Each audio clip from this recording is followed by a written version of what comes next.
اچھا، اب ہم ان کی نا روحانیت اور ان کے ریچولز اور جو بھی تھے نا رسومات، اس سیکشن میں انٹر ہو رہے ہیں مایا آرٹسٹس کے، جو انہوں نے روحانیت کے لیے مختلف تھیمز کے لیے استعمال کیے.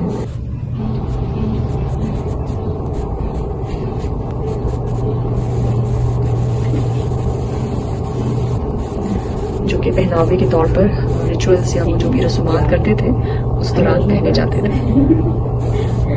یہ ان کی ایک رسم ہوتی ہے تھی سردیوں میں جس کی پروننسیشن نہیں آتی، چیچی خاسٹے نانگو.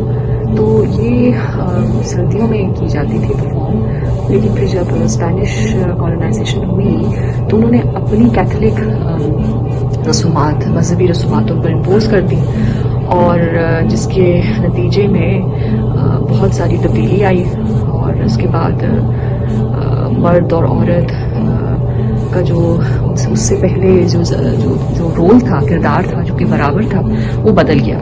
تو بیسکلی اس میں جو ہے نا انہوں نے گوئتمالا کے حوالے سے، ان کی پرانی رسومات کے حوالے سے انہوں نے یہ فگرز جو ہے نا یہ بٹھائی ہیں درمیان میں، اور جس طرح وہ پہلے کالونائزیشن سے پہلے اس کو پرفارم کرتے تھے.